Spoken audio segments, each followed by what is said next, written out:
Quand on a de la difficulté avec le sommeil de notre bébé, on peut facilement se perdre à savoir par où commencer quand c'est le temps de trouver des stratégies, des trucs pour mettre en place qui fonctionnent avec notre famille, notre bébé, notre parentalité.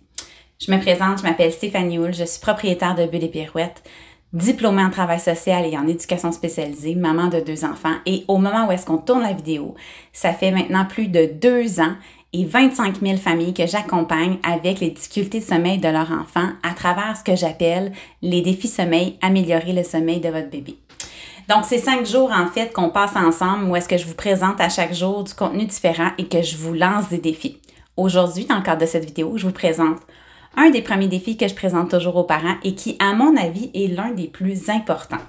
En fait, un des premiers défis, en fait, c'est de reconnecter avec son instinct parental. Je vous donne un exemple hyper facile à visualiser. On a tendance, en fait, dans notre société, de chercher, en fait, à mettre nos bébés dans des petites cases. On cherche à pouvoir évaluer, compter, catégoriser. On aime ça, avoir des données précises sur nos bébés, alors qu'il existe autant de solutions qu'il y a d'enfants sur cette planète-là. Donc, voici mon exemple. On a une maman qui aime compter, catégoriser, qui aime ça, calculer. Donc, maman se réveille à minuit, donne à boire à son bébé, ensuite le recouche, le rendort. 1 heure plus tard, bébé se réveille encore. Cette maman-là regarde l'heure, se dit « Habituellement, tu bois aux 2 heures la nuit, donc je ne devrais pas avoir à te redonner à boire. » Donc, cette maman-là va retourner voir son bébé, va essayer de le consoler, va essayer de le rendormir sans lui donner à boire. Et finalement, au bout du compte, au bout d'1 heure de période d'éveil dans le milieu de la nuit, la maman va se dire « il est rendu 2 heures du matin. » C'est donc possible de te redonner le boire et bébé se rendort facilement. Je ne sais pas si vous vous reconnaissez, mais il existe aussi l'envers de la situation avec une maman qui va se fier à son instinct parental, se connecter à son instinct et se faire confiance et faire confiance aussi à son bébé.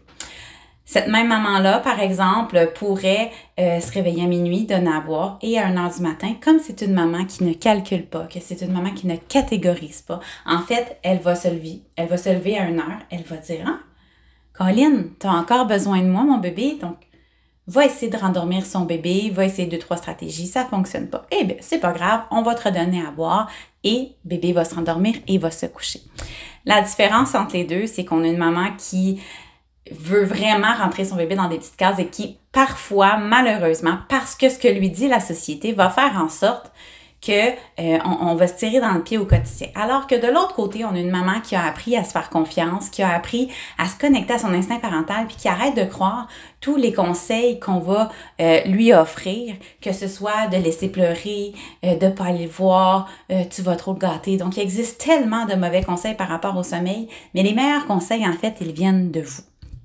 Donc, une stratégie que je lance dans le cadre de mon défi sommeil, en fait, c'est d'arrêter de regarder l'heure la nuit.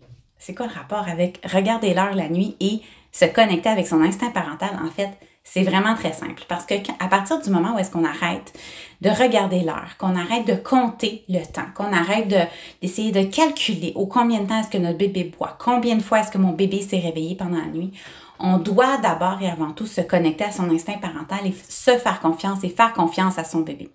Donc, à ce moment-là, ça veut dire que quand on ne sait pas il est quelle heure, qu'on ne sait pas ça fait combien de temps que notre bébé dort, eh bien, c'est beaucoup plus facile pour nous de prendre des décisions en fonction de l'information qu'on a et non pas en fonction de l'information qu'on voudrait que la société nous donne. Donc, de regarder l'heure, de savoir que bébé s'aboie aux 2 heures, 3 heures, 4 heures la nuit. Donc, on arrête de se fier en fait à des données externes, mais on se connecte vraiment avec son instinct parental. Avec l'expérience, c'est probablement l'un des plus difficiles défis que je donne pendant la semaine, mais je vous dirais que c'est le plus gagnant. En fait, c'est celui qui a le plus d'impact. Pourquoi? Parce que on réussit à en ressortir au moins 4 bénéfices de ce défi-là d'arrêter de regarder l'heure la nuit. Le premier, ça donne des mamans qui se sentent énormément plus en confiance dans leur rôle parental et qui ont énormément plus confiance aussi en leur bébé. Deuxièmement, ce sont des mamans qui apprennent à se connecter ou à se reconnecter avec leur instinct parental au lieu d'essayer de tout calculer. Elles essaient de se centrer sur les besoins de leur bébé. Ensuite de ça, ça fait aussi que ces mamans-là, en fait, ou ces parents-là, ressentent énormément moins de fatigue. Pour l'avoir fait moi-même avec mon garçon, je vous garantis que j'ai vu une différence vraiment impressionnante sur mon niveau de fatigue le lendemain matin. Parce que quand on se réveille en se disant « je me suis levé le nombre de fois que mon bébé avait besoin de moi », c'est beaucoup moins difficile au niveau du mindset que de se dire « je me suis réveillée 7 fois, je me suis réveillée 8 fois », puis d'avoir une espèce de combat avec nous-mêmes sur le nombre de fois qu'on s'est réveillé. Et finalement, le 4e avantage de cette stratégie-là, c'est que ça nous permet de changer notre mindset par rapport au sommeil. Parce qu'on a tellement d'injonctions, on a tellement de conseils, de recommandations qui veulent nous dire qu'on devrait faire ci, comme ça, comme ci, comme ça. Encore une fois, pour l'avoir essayé avec mon garçon, de ne pas regarder l'heure, j'étais tellement moins fatiguée, mais j'étais aussi beaucoup plus en paix avec ma conscience. Parce que quand je sais que je me réveille pour les besoins de mon garçon et non pas que mon bébé m'a réveillée pendant la nuit, ça fait vraiment une différence dans notre façon de le réfléchir, dans notre façon de voir les choses. Et ça fait du bien à notre santé mentale, ça fait du bien à notre morale. Peut-être que je vous sors trop de votre zone de confort avec le défi que je vous ai lancé aujourd'hui. C'est pas grave. Ça veut pas dire que vous n'êtes pas fait pour le défi. En fait, l'idée qui transcende aussi tout le reste de la semaine, c'est d'y aller à votre rythme. Il n'y a personne qui va vous forcer un bras. Il n'y a personne qui va vous dire « c'est ça la solution ». Vous y allez quand vous êtes prêt, vous prenez l'information qui vous plaît et l'idée, c'est de trouver les conseils qui s'appliquent à votre famille, à votre situation, parce que c'est pas vrai qu'il y a juste le sommeil. Il y a tellement d'autres enjeux qui gravitent autour du sommeil qui sont importants de voir et ce défi-là, en fait, va parler des 5 bases. Non, on n'apprendra pas de techniques pour endormir nos bébés. Non, on ne vous donnera pas des routines tout cuit dans le bec, mais on va parler des routines.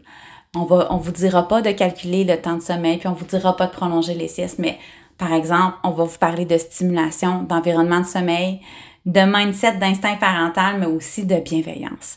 Parce que c'est là notre approche à Bulles et Pirouettes. C'est vraiment qu'on veut adopter des stratégies pour les familles qui vous permettent en fait de prendre autant en considération les besoins et le développement de votre enfant, mais aussi vos besoins à vous comme parents. Parce que vous êtes important dans la situation familiale et vous êtes, en fait, la base de votre famille. Donc, vous devez être capable de trouver des stratégies qui vont autant concilier vos besoins et ceux de vos enfants.